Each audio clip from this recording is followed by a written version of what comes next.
on a créé une vision du trouble obsessionnel compulsif qui est complètement erronée.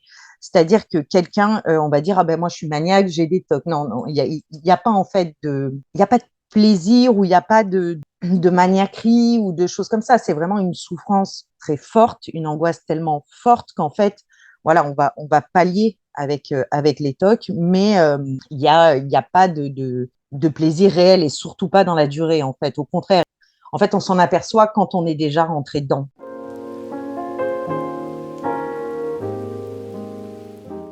Alors donc moi je me présente, je m'appelle Stéphanie, j'ai 41 ans, je souffre de troubles obsessionnels compulsifs depuis l'enfance, donc depuis l'âge de 7 ans, avec une errance thérapeutique, on va dire des difficultés pour trouver des personnes compétentes pour pouvoir se soigner. Et donc voilà, moi aujourd'hui donc j'ai créé l'association Talk to Me pour pouvoir déjà déstigmatiser en fait la maladie qui a été un petit peu la maladie oubliée, on va dire, de la santé mentale, parce que on a eu, voilà, le TOC a été confronté à beaucoup de choses qui n'étaient pas la réalité, et du coup, les personnes, voilà, ont souvent peur d'en parler ou d'exprimer qu'ils en ont.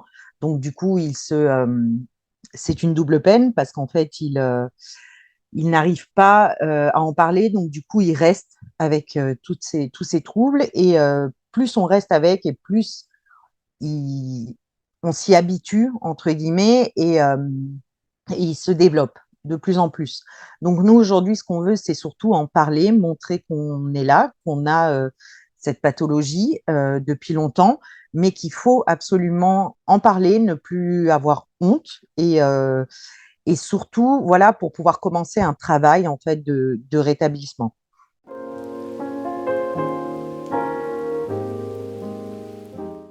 Pour moi, un TOC, donc voilà, donc déjà à la base, c'est une anxiété généralisée avec de fortes angoisses. Et, euh, et en fait, à un moment donné, quand on est prédisposé au TOC, on va essayer de pallier en fait à ces angoisses qui sont permanentes et qu'on n'arrive plus ou pas à gérer. Donc, on va mettre en place des systèmes, divers TOC, parce que le TOC en fait peut prendre plusieurs formes, et on va mettre en place donc que ce soit des rituels, des obsessions et des compulsions en fait pour soulager cette angoisse, en fait, cette anxiété. Malheureusement, on pense que c'est ce qui va soulager l'anxiété, mais c'est ce qui surtout nous fait rentrer dans un cercle vicieux où en fait on va pallier cette anxiété avec des tocs. Mais plus on va en faire, plus on en rajoute, et c'est là où on commence à s'enfoncer en fait dans le système du TOC. Donc c'est vraiment à la base quelque chose qu'on n'arrive pas à contrôler. Et en fait, on trouve par tous les moyens des techniques pour apaiser en fait ces peurs, ces angoisses, parce que les TOC peuvent être liés à beaucoup de choses. C'est ça aussi le problème, c'est que souvent les personnes, il y a autant de TOC différents que de personnes, parce que ils se fixent sur des peurs propres à nous-mêmes, voilà, donc on l'utilise un petit peu comme une parade en fait pour essayer de soulager cette anxiété et d'essayer d'avancer en fait avec cette anxiété.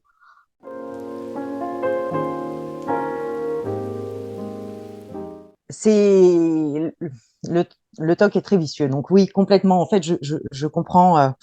Euh, En fait, ce qui se passe, c'est que sur le moment, c'est un soulagement. C'est-à-dire que le rituel va soulager. Donc oui, c'est une forme en fait de complaisance entre guillemets, parce que évidemment, quand vous avez mal quelque part et que vous prenez quelque chose qui vous soulage, vous allez le reprendre, vous allez réitérer. Donc sur le moment, vous êtes content parce que ça vous a enlevé l'angoisse, mais c'est passager. Donc oui, il y a cette forme en fait euh, de bienfait au début où on se dit ah ben voilà, si je fais ça, ça va m'enlever en fait cette anxiété, cette angoisse. Mais malheureusement, c'est pas du tout le cas.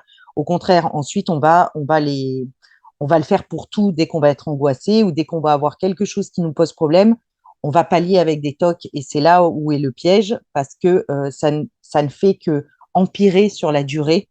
Alors sur le moment, ça soulage, mais sur la durée, en fait, ça peut devenir un enfer.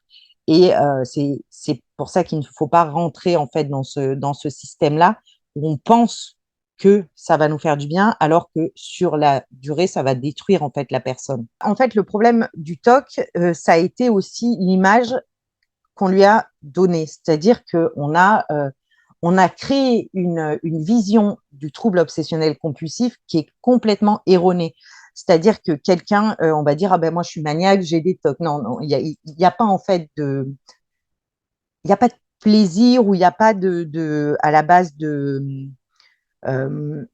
maniaquerie ou de choses comme ça. C'est vraiment une souffrance très forte, une angoisse tellement forte qu'en fait, voilà, on va pallier avec les tocs, mais il y a pas de plaisir réel et surtout pas dans la durée, en fait. Au contraire, et en fait, on s'en aperçoit quand on est déjà rentré dedans. Donc, c'est pour ça qu'il faut vraiment bien prendre conscience dès le départ.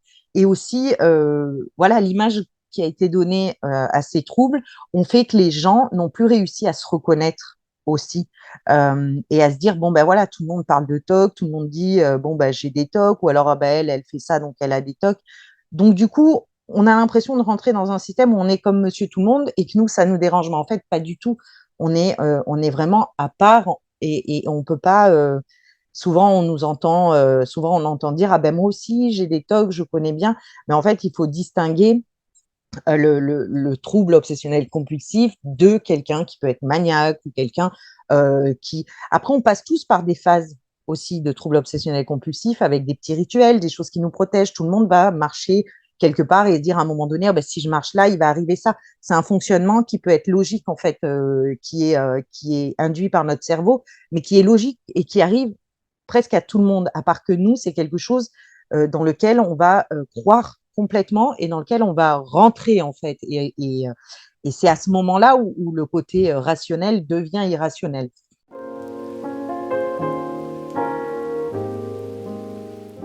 Moi, je vis avec des TOC depuis l'âge de 7 ans, donc depuis la petite enfance. Alors, ils se sont installés vraiment assez subitement. Je sais que j'ai toujours été angoissée. J'ai des souvenirs de moi très très jeune où j'avais de très fortes angoisses. Et ils se sont installés à un moment donné avec une peur irrationnelle de m'étouffer. Donc, j'ai arrêté de me nourrir. Je mangeais que ce qui était liquide.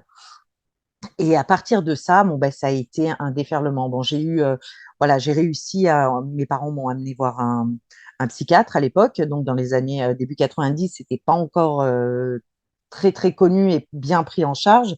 Alors moi, j'avais la chance d'habiter sur Nice, donc évidemment, on a mis un nom sur cette pathologie, mais derrière, il n'y a pas eu de suivi. Donc en fait, j'avais ce mot, voilà, je souffre de TOC, mais qu'est-ce que je fais avec ça? Qu'est-ce que je vais en faire? Et en fait, on n'en a rien fait. C'est-à-dire que les thérapeutes à l'époque, voilà, c'était compliqué. Un enfant, c'est pas évident pour lui d'exprimer aussi tout ce qu'il ressent. Donc mes tocs ont été multiples. J'ai vraiment commencé par des rituels très simples en fait, des rituels de protection entre guillemets, où si je faisais pas ça, il allait arriver ça à ma mère. Donc ça a été voilà vraiment le point de départ. C'était je pouvais être la cause d'un malheur. Donc, si moi, je faisais pas des tocs, il allait arriver quelque chose. Et s'il allait arriver quelque chose, j'étais fautive. Donc, il y a aussi toujours ce rapport de confiance en soi et de peur d'être quelqu'un de, de, de mauvais ou qui ne fait pas les choses bien ou qui, voilà, toujours être sûr d'eux. Donc, j'ai commencé à développer ces tocs-là. Et ensuite, ils ont pris diverses formes, donc des tocs, des rituels mentaux, des rituels physiques, pour faire et refaire. Donc, comme si j'effaçais en fait la pensée, si je pensais qu'il allait arriver ça, ben, il fallait que je refasse l'action ou alors il fallait que je sois sûre que à ce moment-là, c'était OK pour moi et que c'est bon, je pouvais passer à autre chose. Mais malheureusement, en grandissant, ça se renforce et on grandit, donc on développe aussi euh, une compréhension des choses, une compréhension de la vie qui est différente. Donc ça s'empire parce qu'on prend conscience de beaucoup de choses et en fait, on peut mettre les tocs sur tout voilà, du lavage jusqu'à la préparation des repas, jusqu'à la façon dont voilà, les tocs peuvent s'insérer partout. Donc, j'ai vraiment connu des tocs, on va dire, divers. Et j'en ai eu un qui s'est installé surtout à l'âge de 35 ans, sans que je le vois arriver. Donc, comme quoi, on peut très bien aussi en redévelopper même plus tard quand on en a déjà, qui était le TOC de contamination. Voilà, avec lequel donc j'ai réussi quand même à me battre. Je me bats encore contre celui-là. Malheureusement, j'en ai beaucoup d'autres, mais je me bats quand même contre celui-là et que j'ai réussi un petit peu à soulager.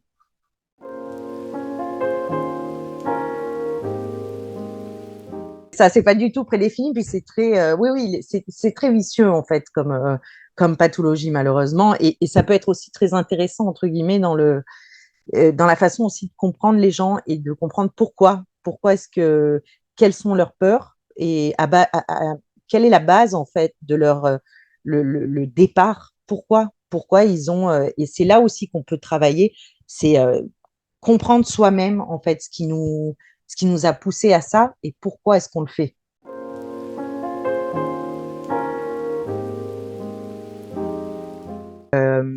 Comme vous dites, il n'y a pas de journée type. Par contre, tous les rituels sont toujours en fait les mêmes. C'est-à-dire que moi, pour vous donner un exemple, aujourd'hui, j'ai beaucoup de rituels de la pensée. C'est-à-dire que je suis obligée d'avoir des images et des mots dans ma tête qui correspondent à ce que moi je veux, qui pour moi sont quelque chose de positif. Et si donc j'ai pas ces images-là, ça va pas. Donc en fait, c'est en permanence quelque chose, un travail avec le cerveau où il faut qu'il y ait ces images, ces mots. Et à chaque fois que je fais une action, si j'ai pas ces mots ou ces images ou que j'ai une image erronée, donc qui pour moi est quelque chose de dangereux, en fait, je vais devoir refaire les actions. Donc, en fin de compte, aujourd'hui, Métox, c'est ça, c'est un cheminement donc, mental avec des phrases et des mots en permanence, avec des rituels donc de refaire les choses, donc toujours en fait basé sur ce que j'ai commencé à faire durant l'enfance, c'est-à-dire protéger les autres en ayant moi-même, en étant sûr d'avoir des bonnes images, des bonnes pensées, et voilà. Donc c'est toujours vraiment le même cheminement. Par contre, je vais aussi refaire les choses à peu près de la même manière. Quand je suis chez moi, voilà, mes gestes sont contrôlés, la façon dont je fais les choses est contrôlée à tel moment ou à tel moment. Alors, j'essaie d'apprendre à avoir des libertés, entre guillemets. Alors, une liberté, pour moi, c'est vivre normalement sans se poser la question, ben là, j'ai pris telle assiette en premier, j'aurais dû prendre la fourchette. Non, là, j'essaie de prendre. Voilà. Donc, c'est vraiment le TOC peut vous faire rentrer dans un système où tout est sous contrôle, alors que le contrôle n'existe pas, on le sait, mais tout est sous contrôle. Et le contrôle, en fait, vous détruit parce que vous passez votre temps à faire. Ben c'est une sorte de liberté qui est complètement, qui s'envole parce que tout est calculé et tout est fait et le cerveau est tout le temps en train de ruminer et de penser à ça, en fait.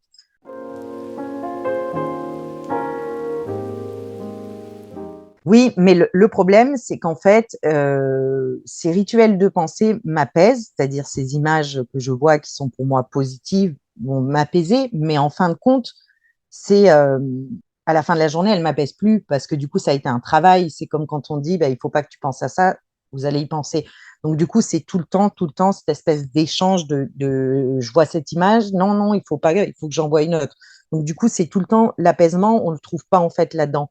Du coup, voilà, donc non, pour soulager, en fait, la seule forme de soulagement que j'ai trouvée, c'est de faire des choses qui me plaisent, qui m'apportent quelque chose, mais pour moi-même, c'est-à-dire arrêter à ce moment-là de penser, de me dire, voilà, là, si je fais ça, il va arriver ça, ou là. Non, là, je me consacre à moi. C'est un petit côté égoïste qu'on doit avoir, en fait, et qu'on doit prendre, qui est vital quand on a des TOC, c'est-à-dire se focaliser sur soi et ce qui nous fait du bien en dehors du TOC.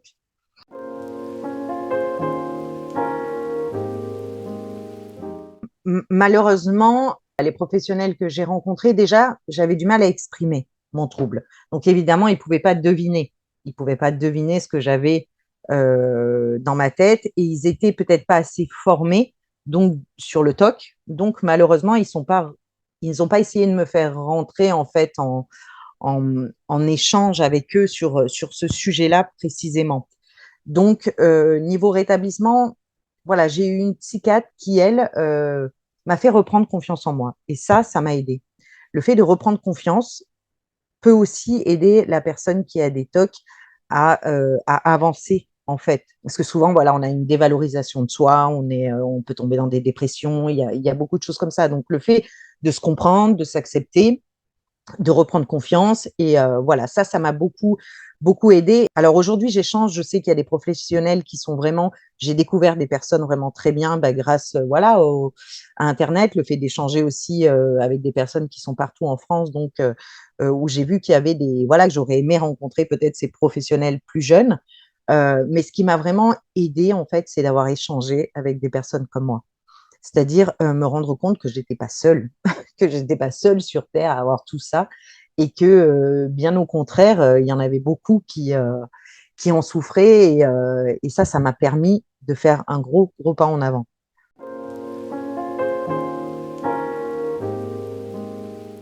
Le regard des autres est très compliqué parce que quand on souffre d'une pathologie déjà, voilà, d'une pathologie mentale, c'est déjà compliqué à exprimer, que ce soit de la schizophrénie, de la bipolarité, de la dépression, c'est jamais pris autant au sérieux, on va dire, qu'une maladie physique. C'est comme ça, hein, c'est voilà, ça fait partie de notre société, notre façon de penser. On est en train de changer les choses, de faire bouger les choses, mais à la base, voilà, la souffrance mentale est beaucoup moins prise en compte qu'une souffrance physique. Donc évidemment, on est souvent à se poser la question et à se dire, mais est-ce que j'exagère?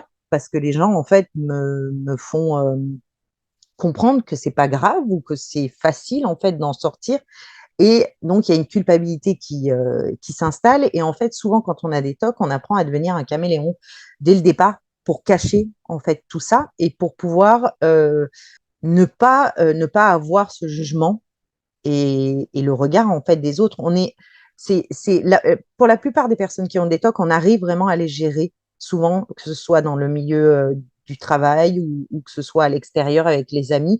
On sait, voilà, le cerveau a réussi à faire à cloisonner en fait une partie où on arrive à vivre en société. Alors des fois on n'y arrive plus. Bien souvent, quand les tocs sont trop forts et qu'on va trop loin aussi dans ce camouflage-là, ben, à un moment donné, on perd pied et on se perd tout simplement.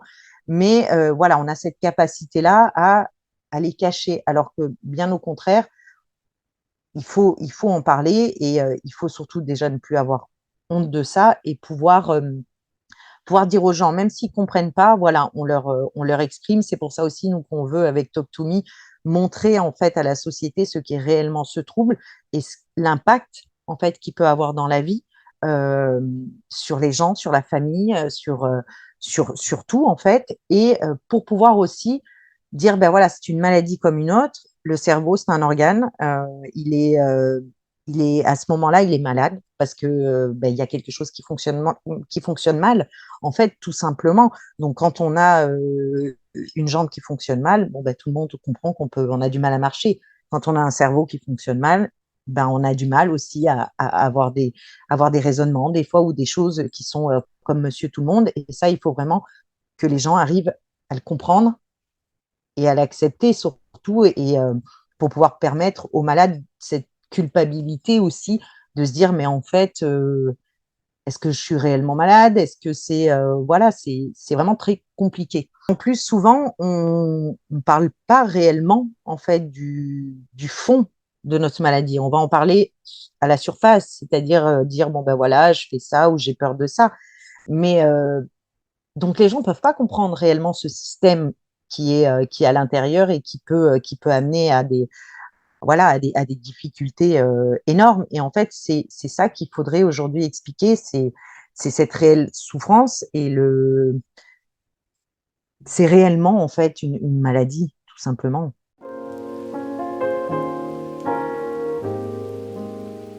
C'est très compliqué déjà. Bon, bah, l'impact quand on a des TOC depuis l'enfance, donc le premier impact, c'est l'impact au sein de la famille proche, des parents, des frères, des sœurs. Donc déjà, voilà, il y a cet impact-là.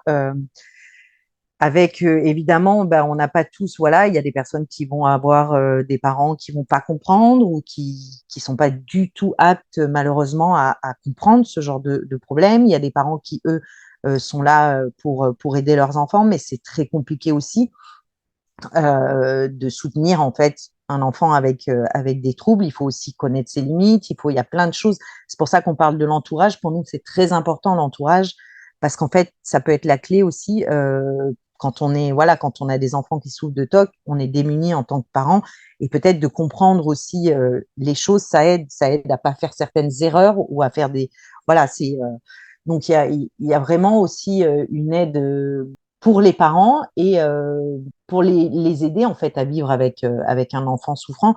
Et après, quand on grandit avec ça et qu'on devient adulte, évidemment, bah, quand on fait une vie nous-mêmes de famille, ça impacte donc la vie familiale. C'est très très difficile. Il faut composer avec la maladie. Il faut quand on a un conjoint ou une conjointe, bah, il faut que la personne en face comprenne. C'est difficile aussi. Il faut de la patience. Il y a beaucoup de choses où c'est très, très, très, très dur de mener une vie normale, en fait, parce que c'est un combat en permanence. Moi, je sais que j'ai toujours essayé que ça a le moins d'impact possible sur mon fils ou sur mon époux, parce que moi, je le vis comme ça. Je sais qu'il y en a, c'est plus compliqué. Mais moi, j'ai préféré me détruire moi avec beaucoup plus de toc plutôt que eux leur faire vivre mes tocs au maximum. Donc, c'est vraiment, c'est pas évident. C'est vraiment loin d'être évident que ce soit dans la vie de couple, dans la vie en société aussi ou au travail. C'est très compliqué et ça a un impact vraiment sur les personnes. C'est pour ça qu'il faut prendre conscience en fait de ce que ça peut donner dans le temps.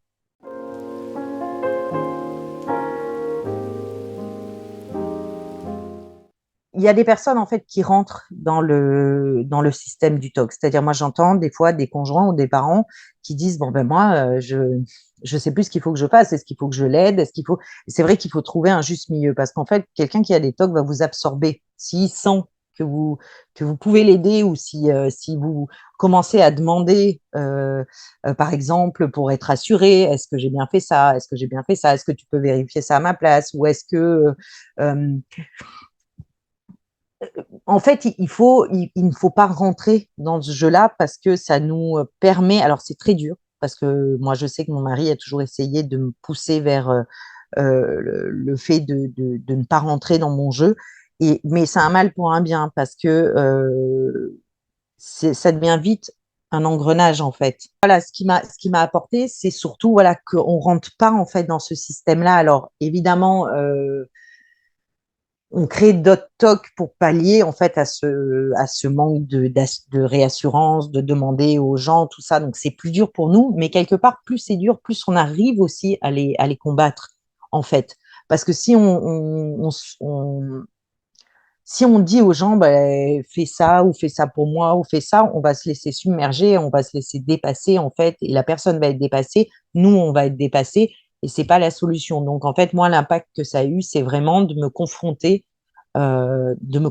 à eux, quoi, à moi-même, parce que les tocs, c'est moi, et, euh, et voilà, et ne pas demander en fait autour de moi à ce qu'on rationalise entre guillemets mes pensées. Donc voilà, je pense que c'est ce qui m'a aidé.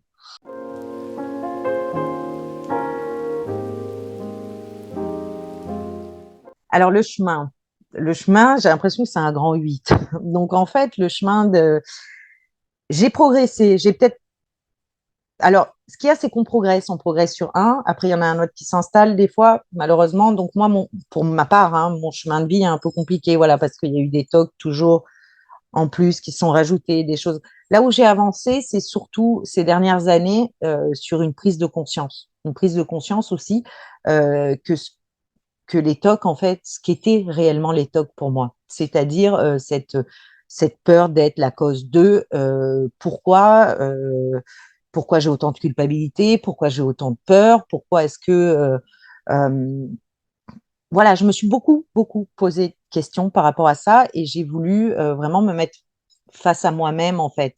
Donc, l'évolution, pour moi, elle est positive dans le sens où j'ai appris à me comprendre. Même si ce système est ancré et est là depuis très longtemps, donc c'est une façon, comme je dis souvent, c'est un peu comme une religion, quelqu'un qui prie tous les jours depuis 30 ans et que ça apaise, si vous lui dites du jour au lendemain d'arrêter de prier, il va se sentir mal. Donc je sais, voilà, je sais que moi, mes tocs sont tellement présents en fait que disparaître, ils ne disparaîtront jamais. Donc, à un moment donné, une acceptation aussi, une compréhension de soi et de ce qu'il faut faire pour se sentir mieux vis-à-vis de ça, en fait, c'est très important. Et moi, c'est ce qui m'a réellement apporté, c'est de me poser, de me dire comment est-ce que je peux vivre mieux avec ça. Parce que vivre avec ça, c'est une chose, mais mal vivre avec ça, c'est encore une double peine. Donc, qu'est-ce qui fait que aujourd'hui je puisse avancer en fait? Ben, pour moi, c'était de mieux comprendre le mécanisme, mieux comprendre qui je suis, pourquoi est-ce que je réagis comme ça, et reprendre un peu de confiance aussi et développer des choses aussi autour de ça, c'est-à-dire l'association, le fait d'aider les gens, le fait de faire plein de choses qui, en fin de compte, ne seraient pas là sans les TOC, rencontrer des personnes avec qui j'ai des échanges incroyables et qui sont vraiment super. Donc voilà, pour moi, oui, j'ai évolué, mais pas vraiment dans la maladie, on va dire plus sur le plan personnel. C'est un côté un peu philosophique, c'est-à-dire apprendre, c'est très bête. Hein. Moi, j'étais pas du tout quelqu'un qui lisait et je me suis mise à lire et ça m'a fait du bien. Voilà, c'est une espèce de compréhension de soi, de plein de choses. Alors, c'est vrai qu'on dit que la psychanalyse n'est pas du tout faite pour les TOC, mais par contre, je pense que réellement, cette prise de conscience de soi, de ses propres faiblesses aussi et de ses peurs, c'est très important parce qu'en fait, c'est ça qui nourrit le TOC. Donc, se dire, bon, ben voilà, j'ai cette défaillance, il y a ça chez moi qui fait que, voilà, donc ça a une logique, on va dire un peu plus, je sais que quand j'ai mes troubles, je sais pourquoi ils sont là, je sais d'où ils viennent et j'essaie de les contrôler un peu mieux parce que j'ai cette prise de conscience en fait.